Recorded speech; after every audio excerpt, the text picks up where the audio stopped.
우리 옛 어른들은 우리나라의 옛날 교육기관인 서당에서 아이들을 훈육하고 교육할 때 그들이 잘 크게 되면 일꾼이 되고, 또 같은 서당에서 교육을 받아도 잘못 자라가면 말꾼이 된다, 이런 말을 했다고 합니다. 그러니까 같은 서당의 교육의 마당에서 일꾼이 말꾼이 함께 자라고 있었다는 말입니다. 저는 이것이 신앙의 공동체에서도 동일한 진리라고 생각합니다. 같은 교회 안에서 같은 신앙의 길을 걸어가면서도 우리 가운데 일꾼이 있는가 하면 또 말만 하는 말꾼이 있습니다. 여러분 어디에 속한다고 생각하십니까? 옆에 사람 쳐다보시고 일꾼이십니까? 말꾼이십니까? 한번 물어보시죠. 해봐요 한번. 일꾼이십니까? 말꾼이십니까? 이런 거 하라고 그러면 안 하는 사람이 말꾼일 가능성이 많아요. 정체가 드러날까 봐 침묵을 지키는 것입니다. 네. 바울 사도는 오늘 본문인 고린도 전서에서 고린도 교회를 향해 편지를 쓰면서 그가 만난 사람들 가운데 진정한 일꾼이 있었는가 하면 말만 하는 말꾼이 있었다고 말합니다. 바울 사도는 진정한 일꾼의 모본으로 바울의 제자였고 사역의 승계자였던 디모데를 먼저 얘기하고 있습니다. 본문 17절에서 그를 가리켜 신실한 아들, 이로 말미암아 내가 주 안에서 내 사랑하고 신실한 아들 디모데, 그를 신실한 일꾼으로 손꼽고 있습니다. 그러나 이어지는 말씀 가운데서 이 편지를 받고 있는 고린도 교인들 가운데는 교만한 자들이 있다고 말합니다. 교만한 사람들의 정체를 가리켜서 말만 하지만 실제로 삶의 능력을 보이지 못하고 있었던 사람들이라고 말합니다. 20절의 말씀을 우리 다 같이 한번 읽겠습니다. 20절 다 같이 시작. 하나님의 나라는 말에 있지 아니하고 오직 능력에 있습니다. 여기서 능력 그러면 우리는 초자연적인 어떤 은사를 생각할지 모르지만 문맥을 통해서 읽어보면 그런 능력이 아니에요. 이것은 실제로 말한 대로 살아가는 능력, 그 능력이 없었던 사람들, 말꾼들을 지적하고 있는 것입니다. 이 두 가지 유형의 사람들을 우리가 철로 역정을 읽어보면 존 버니어는 이 두 가지 종류의 사람들을 신실과 수다쟁이 이렇게 말합니다. 신실한 말의 원어는 faithful이에요. faithful. 그러니까 신실 혹은 성실 이렇게 번역될 수 있는 사람이 있는가 하면 그와 대조적인 종류의 유형의 사람으로 그는 talkative라는 인물을 말합니다. talkative, 수다쟁이. 어떤 번역에 보면 이것을 허풍선 이렇게 번역해서 허풍선, 말로만 뻥치는 사람, 이걸 talkative, 허풍선이다 이렇게 표현하고 있습니다. 철로역정의 주인공 순례자 크리스찬이 사망의 음침한 골짜기를 빠져나올 무렵에 그는 자기보다 앞장서서 길을 걷고 있는 한 사람을 봅니다. 그는 흔들림이 없는 매우 일관성 있는 걸음으로 앞을 향해 나가고 있습니다. 그를 따라잡으려고 하지만 잘 되질 않았어요. 그래서 달려갑니다. 드디어 그와 어깨를 나란히 하고 걷게 됩니다. 그가 바로 신실씨였어요. 신실씨. 그는 이제부터 신실씨와 더불어 동행하게 됩니다. 신실과의 동행, 얼마나 바람직한 삶의 모습입니까? 존 버니어는 우리들의 신앙생활 일생 가운데서도 이런 신실한 성도와의 동행, 이것이 우리의 삶의 장에 얼마나 커다란 유익을 끼치는가를 우리에게 말하고자 하는 것입니다. 신실은 크리스찬과 함께 길을 가면서 자기가 겪어왔던 이야기들을 펼쳐내기 시작합니다. 그것은 일종의 간증이라고 할 수가 있겠죠. 그가 음탕 씨를 만나 그 유혹을 극복한 이야기, 또 첫사람 아담이라는 사람을 만나 그의 세 딸 육신의 정력, 안목의 정력, 이생의 자랑에 의해서 미혹을 받던 이야기, 혹은 불만, 수치심이라는 이름을 가진 사람들과 만나서 곤욕을 치르는 이야기, 그러나 마침내 이 모든 것을 극복하고 사망의 음침한 골짜기를 빠져나온 간증을 들려주면서 순례자 크리스찬은 마음에 큰 감동과 도전을 받습니다. 그러나 인생의 길, 신앙의 길에서 우리가 이런 신실한 성도만을 만나는 것이 아니죠. 우리 이따금씩 소위 수다쟁이를 만나게 됩니다. 말만 하는 사람. 그는 겉으로는 멋있는 사람처럼 보여집니다. 그러나 전혀 자기에게 또 우리의 신앙생활에 유익이 되지 못하는 그런 사람들을 인생의 길에서, 신앙의 길에서 종종 만나게 됩니다. 본래 이 수다쟁이는 훤칠하고 키도 크고 잘나 보이는 사람이었어요. 그리고 능변을 가지고 있었습니다. 그와 더불어 함께 길을 가면서 크리스찬과 신실씨는 함께 혼란을 느끼기 시작합니다. 우리는 종종 이런 사람들을 인생의 길에서 만날 수가 있다는 것입니다. 내가 신앙의 길 혹은 인생의 길에서 누구를 만나 시간을 보내느냐, 그것이 내 신앙의 성숙을 결정하는 것입니다. 신앙의 질을 결정하는 것입니다. 그러므로 우리는 오늘 이 두 가지 유형의 순례자를 좀 더 주의 깊게 관찰해 볼 필요가 있습니다. 다시 한번, 이 두 가지 유형의 순례자는 누구입니까? 첫째 종류의 사람 누구였어요? 신실씨, faithful, 신실씨를 주목해 보십시오. 철로역정의 저자 번연은 이 신실씨의 특성을 묘사하면서 유혹을 극복하고 길을 반듯하게 가고 있는 사람, 흔들림이 없이 길을 가고 있었던 사람으로 묘사합니다. 그리고 이제는 그가 더 나아가 함께 길을 걷는 다른 사람들에게 선한 영향을 끼친다고, 선한 유익을 끼치는 사람을 바로 신실씨라고 묘사하고 있습니다. 바울이 오늘 본문에서 이런 신실한 사람의 대표적인 인물로 바울은 디모데를 손꼽고 있습니다. 디모데, 어떤 사람이었을까요? 우리가 성경에 보시면 바울이 어떤 곳에 자기가 가야 할 필요성이 있었을 때, 그러나 가지 못할 때 대신 언제나 보냈던 사람이 바로 디모데였습니다. 그만큼 믿을 수 있었던 사람이었어요. 그러니까 디모데는 믿을 수 있는 사람으로 성숙해 온 사람이었던 것입니다. 우리가 바울이 디모데에게 보내는 편지 디모데 전서 4장 12절에 보면 이런 말씀이 있습니다. 같이 한번 읽겠습니다. 다 같이 시작. 누구든지 내 연소함을 업신여기지 못하게 하고 오직 말과 행실과 사랑과 믿음과 정절에 있어서 믿는 자에게 본이 되라. 네. 말이 믿을만하고, 그 다음에 행실이 믿을만하고, 사랑이 믿을만하고, 믿음이 믿을만하고, 정절이 믿을만한 사람이 되라. 이렇게 말하고 있는 것이에요. 이것을 한마디로 말하면 어떻게 말하면 좋을까요? 신실한 사람이 되라, 이 말이죠. 신실한 사람이 되라. 디모데는 바울에게 이 권면을 받았습니다. 이어지는 말씀, 디모데전서 4장 15절을 보시면 같이 읽을까요? 시작. 이 모든 일에 전심전력하여 너의 성숙함을 모든 사람에게 나타나게 하라. 바로 이런 면에서 디모데는 바울의 권면을 부끄럽게 하지 않았습니다. 바울이 기대한 것처럼 그는 신실한 사람으로 성숙해 갈 수가 있었던 것입니다. 그래서 바울이 이제 뭔가 중요한 문제를 해결해야 할 필요가 있었을 때 언제나 자신을 대신해서 보낼 수 있었던 사람, 그런 신실한 제자가 바로 디모데였던 것입니다. 그래서 오늘 본문에 고린도 교회에 문제가 생겼어요. 바울이 제일 먼저 떠올린 사람이 바로 디모데였습니다. 내가 디모데를 보내겠다고. 그는 나를 대신할 수 있는 사람이라고. 이것은 고린도 교회의 상황에서만 그랬던 것이 아닙니다. 자, 빌립보 교회가 또한 어려운 일을 겪게 됩니다. 빌립보 교회는 좋은 교회, 건강한 교회였지만 건강한 교회 속에도 문제는 있을 수가 있죠. 그때 바울이 제일 먼저 떠올린 사람, 그것은 다른 사람 아닌 또한 디모데였습니다. 빌립보서 2장 19절과 20절을 한번 읽겠습니다. 같이 읽습니다. 다 같이 시작. 내가 디모데를 속히 너에게 보내기를 주 안에서 바람은 너희의 사정을 알므로 안위를 받으려 함이라.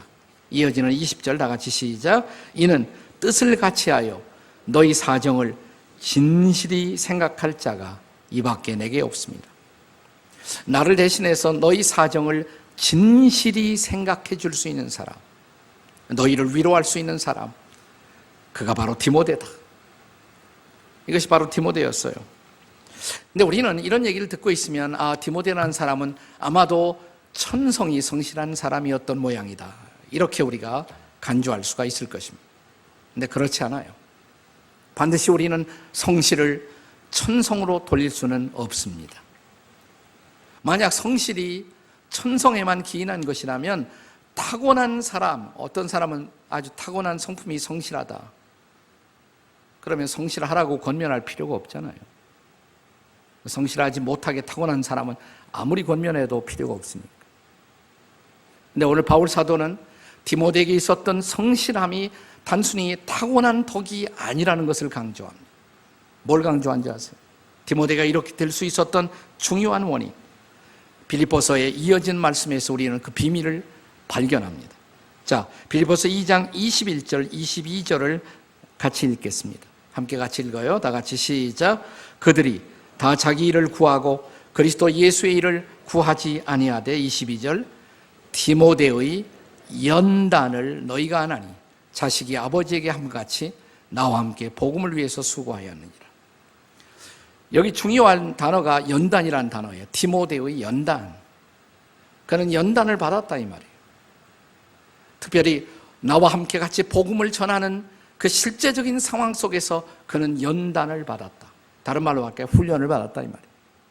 그리고 이 훈련을 통해서 그는 자기의 성실함을 증명할 수가 있었다는 것입니다. 그리고 이것은 영적 훈련을 통해서 이루어진 덕목이었던 것입니다. 자, 그렇다면 우리 모두에게 희망이 있잖아요. 우리가 그리스도인으로서 성령님의 가르침을 따라 우리가 훈련을 받을 수 있다면 우리는 누구나 다 디모데처럼 성실할 수가 있다는 것입니다. 여기 그런 디모데의 연단을 바울은 말하고 있습니다. 그는 훈련을 받았고 또 실제로 삶을 통해서 그것을 증명했습니다. 그래서 디모데가 연단을 받았다, 이 표현을 영어 성경에서는 이런 표현으로 쓰고 있어요. proved himself, 이런 단어를 쓰고 있습니다. 자신을 증명했다 이 말이에요. 잘 훈련받고 또 훈련을 통해서 그의 성실함을 증명할 수가 있었다는 것입니다. 여러분, 복음을 전하는 사람들에게 신실함이 없다 가정해 보세요. 누가 우리가 전하는 복음을 믿겠습니까?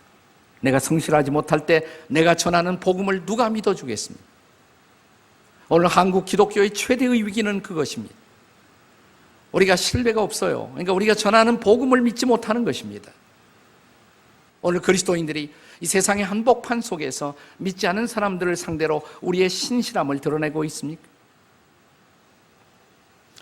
우리가 인생을 살아가면서 하나님께로부터 받는 많은 은혜들이 있습니다.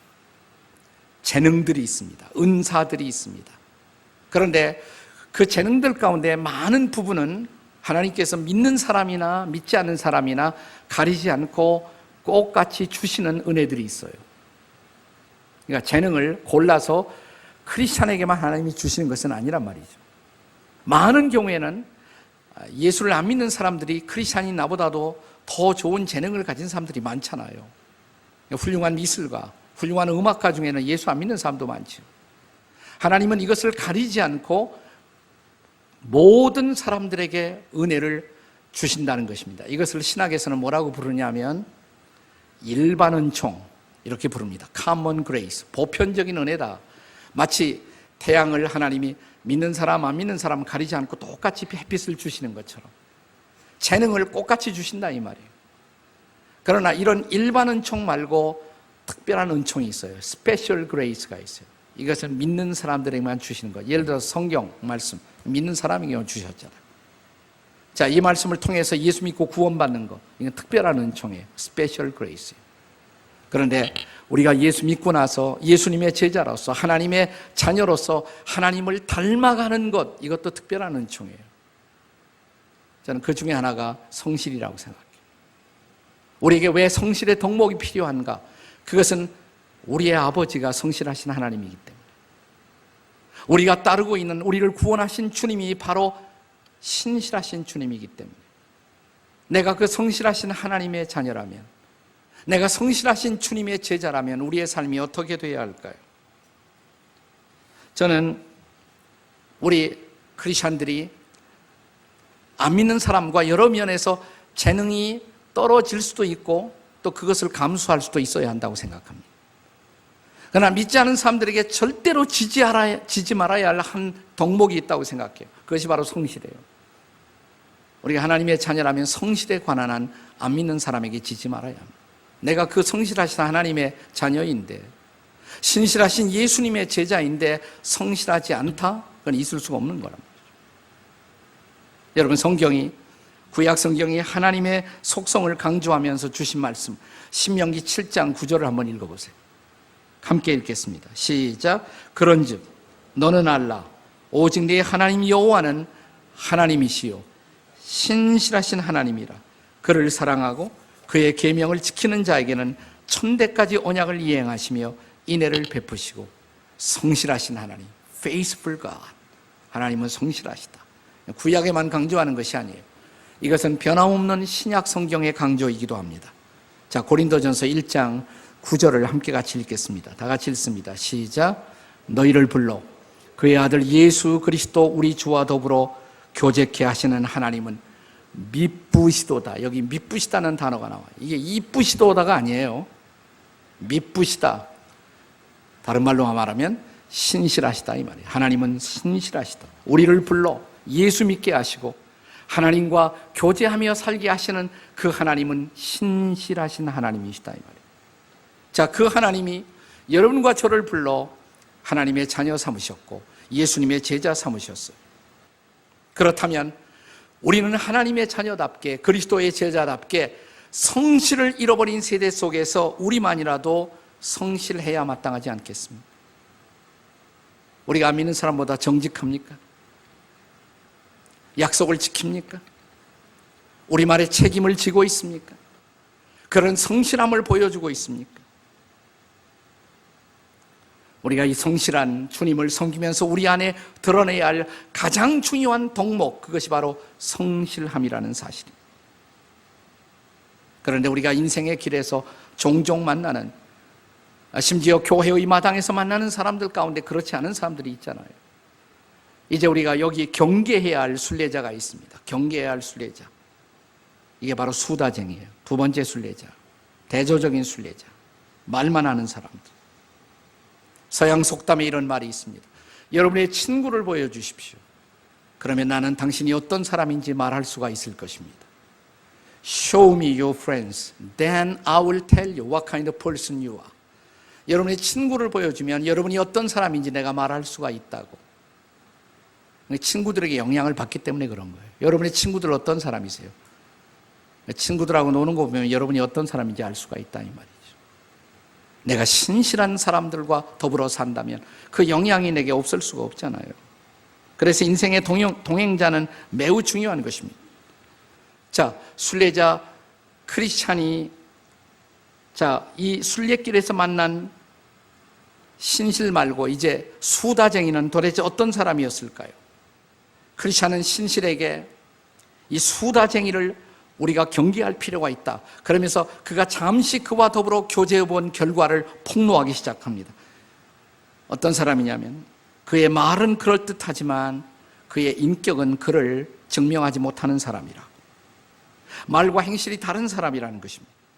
영혼과 몸이 각각이듯 믿음과 행동이 따로따로인 사람이라고 말합니다. 기도도 없고 죄를 진지하게 회개한 흔적도 없는 사람 같다고 말합니다. 울리는 꽹과리처럼 천사의 말을 하지만 진지한 사랑이 없는 사람이라고 폭로합니다. 그러나 대부분의 사람들이 이런 사람에게 속아 넘어가는 것이 안타까운 일이라고, 우리는 이런 순례자를 경계해야 한다라고 말합니다. 그렇습니다. 바로 이 대목에서 작가인 존 버녀는 신실 씨에게 수다쟁이를 경계할 것을 말하면서 두 개의 성경 구절을 인용해요. 첫 번째 성경 구절은 마태복음 23장 3절입니다. 한번 같이 읽겠습니다. 같이 읽어요. 시작.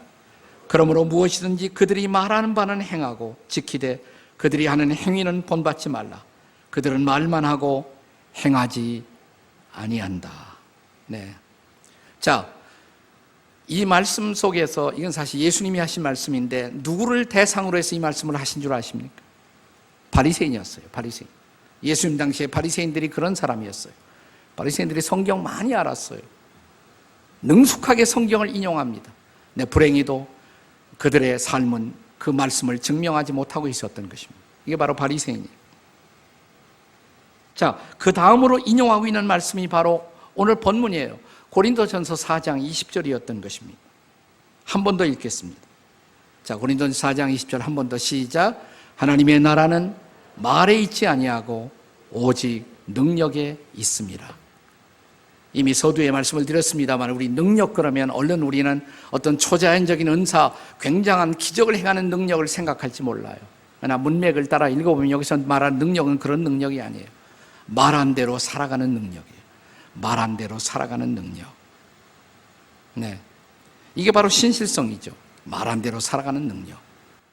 그런데 이 고린도 교회 안에는 그렇지 않은 사람들이 많다. 말만 해놓고 그들의 삶은 전혀 말씀과 다른 사람들이 너무 많다. 그들을 경계하라. 그들을 통해서 하나님의 나라는 결코 세워질 수가 없다. 이렇게 말하는 것입니다. 그들이 누구였을까요? 우리 고린도전서가 시작되는 처음부터 읽어보면 그들은 고린도 교회 내에서 파당을 만들고 있었던 사람들, 말만 하고 헌신이 없었던 사람들, 또 바울 사도의 사도권에 의심을 제기하면서 고린도 교회 공동체를 나누고 있었던 분열주의자들, 그들이 바로 말만 하는 사람들이었던 것입니다. 그들에게는 전혀 그 말을 붙들고 살아가던 삶의 진지한 능력이 보이지 않았던 것입니다. 우리는 이런 사람들을 경계해야 한다고. 네. 그러면서 이 수다쟁이를 향해서 그가 정말 회개한 일이 있었는지, 그들의 삶의 변화가 무엇인지를 추궁하기 시작합니다. 그러자 이 수다쟁이는 이 크리스찬의 질문 앞에 견디지 못하고 그 순례의 대오에서 이탈을 해버려요. 그러자 비로소 이제 크리스찬과 신실 씨는 하나님을 찬양하기 시작합니다. 무슨 교훈이에요? 차라리 이런 사람하고는 교제하지 않는 것이 좋다 이 말이에요. 나에게 유익함이 없기 때문에. 자, 그가 떠나간 후에 크리스찬과 신실 씨가 부르는 찬양의 내용이 철로역정에 이렇게 기록되어 있습니다. 수다쟁이는 처음부터 얼마나 깃털을 세웠던 고, 이 깃털, 이 잘난 척하는 일종의 상징입니다. 얼마나 당당하게 이야기를 했던가, 얼마나 건방지고 얼마나 교만했던가. 그러나 신실이 마음의 변화를 이야기하자 보름달이 기울듯 작아지듯 마음의 변화를 모르는 모든 사람들이 그러하리. 이런 사람들이 제일 견디지 못하는 것이 뭐냐면 마음의 변화에 대한 이야기예요. 마음의 변화. 마음이 변화될 생각이 없는 거예요. 머리로 그것을 이해할 생각은 있어요. 입술로 말할 생각은 있어요. 그러나 마음의 변화를 거부하고 있었던 이 사람의 모습. 진리는 그들의 입술에만 있었지 진리가 마음을 다스리지 못하고 있었던 사람. 진리가 손이 되고 발이 되고 진리가 삶이 되지 못한 사람들. 예수님이 이 땅에 오신 삶의 모습을 증언하는 말씀 가운데 가장 인상적인 구절은 이런 구절이죠. 우리가 성탄의 때가 되면 많이 인용하는 말씀. 요한복음 1장 14절에 말씀이 육신이 돼요. 말이 육신이 되었다. 하나님의 말씀이 드디어 육신의 모습으로 나타나는 거예요. 진리가 내 입술에만 머문 것이 아니라 진리가 내 마음이 되고 진리가 내 손발이 되고 진리가 내 행보가 되고 진리가 라이프 스타일이 되고 진리가 삶이 되는 성육신이 없었던 사람들, 성실성이 없었던 사람들. 흥미로운 것은 우리가 한문에도 보면 신실이나 성실이라는 한문을 보면 한결같이 그 안에 말씀이라는 단어가 들어가 있죠. 신실할 때 사람인 변에 그 다음에 말씀원이 들어가 있어요. 네, 이게 믿을 신이죠. 그게 믿을 신이에요. 네, 믿을 만한 사람, 그게 신실한 사람이라고 해요. 믿을 만한 사람이라면 말에 열매가 있어야 돼요. 말에 열매가. 말만 하는 것이 아니라 말에 열매가 있어요. 성실 보세요. 성실 한문으로도. 예, 말씀원 변 옆에다 이룰 성자가 있잖아요. 말하는 것을 책임진다. 말한 대로 산다 이 말이에요. 나는 이 한문이 성령의 감동을 받아 기록된 것 같아요. 아주. 네, 얼마나 좋은 말이에요. 그렇잖아요. 자기 말을 책임질 줄 알아야 한단 말이죠. 그대로 살아야 한단 말이죠. 우리 시대는 이런 사람들을 필요로 하지 않습니까? 그냥 말만 하는 것이 아니라 말한 대로 살아가는, 말씀을 붙들고 살아가는 성실한 복음의 증인들이 얼마나 필요한지. 미국 켄터키의 농촌의 통나무 움막에서 태어나 자라났던 한 사람이 있습니다. 그는 어렸을 때부터 가정환경이 너무 열악해서 제대로 학교 수업을 받을 수 없었지만 그의 어린 시절의 꿈이 뭐냐면 교사가 되는 것이었어요. 내가 선생이 되고 싶다. 그러나 가정 형편으로 그는 독학을 할 수밖에 없었습니다. 우리 한국식으로 말하면 일종의 검정고시 비슷한 것을 통해서 그는 마침내 교사가 되어 선생이 되었습니다. 나 몸이 하도 허약해서 선생을 오래 하지 못하고 그만두게 됩니다. 그가 27살이 되던 해 어느 날 자기 마을의 부흥회에 참여했다가 거기서 은혜를 받습니다. 그리고 새로운 꿈이 생깁니다. 나도 말씀을 전하는 목사가 되고 싶다. 그런 꿈이 생겼어요. 교사에서 목사의 꿈을 꾸기 시작합니다. 드디어 신학교에 들어가서 공부를 하고 자기의 나이 36살에 드디어 목회자가 되었습니다. 목사가 되었습니다. 그런데 목사가 된 후에 다시 건강 문제가 그의 발목을 잡습니다. 이게 목회해야 한다는 것이 만만치 않거든요. 목회를 그만두게 됐어요. 선생하다 그만두고 목사하다 그만두고 뭘 하지? 보험 설계업을 시작합니다. 비교적 이것은 정규적인 루틴을 따라 살지 않아도 되니까 보험 설계사를 시작했어요. 그러나 주변 사람을 그를 향해서 바라보는 동네 사람이나 이웃들의 시선은 싸늘했다고 합니다. 선생하다 그만두고 목사하다 그만두고 보험업 하는 사람. 그러나 그는 어느 날 성경을 읽다가 성경의 한 말씀 앞에 깊은 터치를 경험합니다. 내가 비록 교사도 제대로 하지 못하고 목사도 제대로 하지 못하고 보험업을 하고 있지만 그래도 아직 건강을 유지하고 내가 목사가 되어 강단에서 설교를 못하지만 내가 만나는 사람들에게 1:1로 복음을 전하고 이것이 감사하지 않은가. 그가 어느 날 보았던 그의 마음에 깊이 터치한 말씀이 예레미야 애가 3장 22절과 23절이었습니다. 한번 읽어보실까요? 우리 다 같이 시작. 여호와의 인자와 긍휼이 무궁하심으로 우리가 진멸되지 아니함이이다. 이것들이 아침마다 새로우니 주의 성실이 크도소이다. 내가 아직도 살아있다면 진멸되지 않고 살아있느니 그것은 하나님의 긍휼과 사랑 때문이라고, 그분의 성실함 때문이라고. 성실하신 주님, 그 주님을 묵상하다가 그는 울컥하면서 마음속 깊은 곳에 감동이 막 솟아오릅니다. 붓을 들어 시 한 편을 써내려가기 시작합니다. 그것이 세기의 찬송, 위대한 찬송. 오늘 우리가 예배의 첫 번째 찬양으로 불렀던 오 신실하신 주, 이 찬양이 태어나는 순간이었습니다. 타마스 치솜이라는 분의 신앙 고백의 시인 것입니다. 오 신실하신 주 내 아버지여, 늘 함께 계시니 두려움 없네. 그 사랑 변찮고 날 지키시며 어제나 오늘이 한결같네. 오 신실하신 주, 오 신실하신 주, 날마다 자비를 베푸시며 일용할 모든 것 내려주시니 오 신실하신 주 나의 구주. 봄철과 또 여름, 가을, 겨울 계절은 바뀌어도 변함이 없는 신실하신 그 주님. 해와 달, 별들도 다 주의 것, 만물이 주의 영광을 드러내도다. 신실한 주 사랑 나타내네.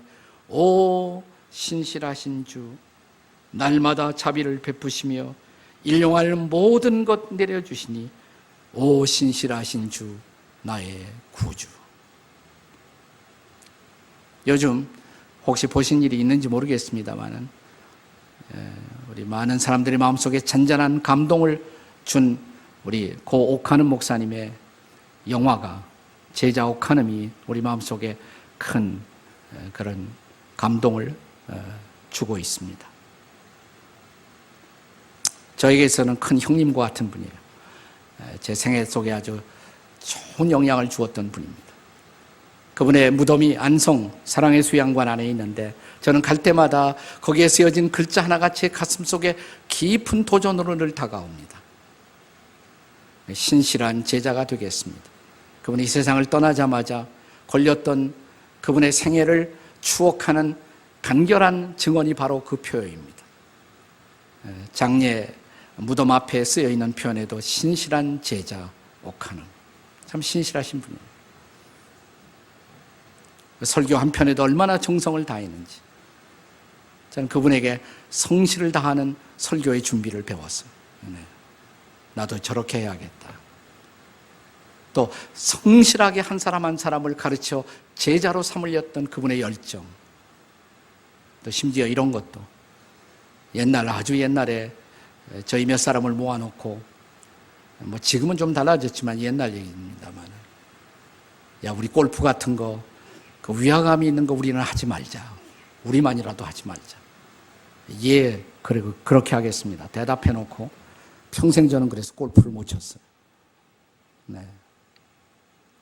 그분이 65세 조기 은퇴를 결단하는 그 현장을 보면서 나도 그렇게 해야겠다. 저도 그렇게 했거든요. 그게 중요한 것이 아니라 그분이 신실하게 예수님을 따라가려 노력했던 그 모습은 제 생애 가장 커다란 유산으로 지금도 제 마음속에 남아 있습니다. 오늘 한국교회가 권위가 추락하는 이 암담한 현실 속에서 우리가 교회의 영광을 회복하기 위해서는 우리 한 사람 한 사람의 우리 안에 신실성이 회복되는 일. 네.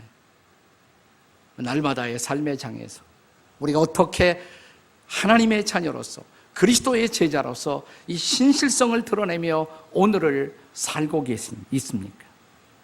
이것이 오늘 이 말씀이 주는 도전입니다.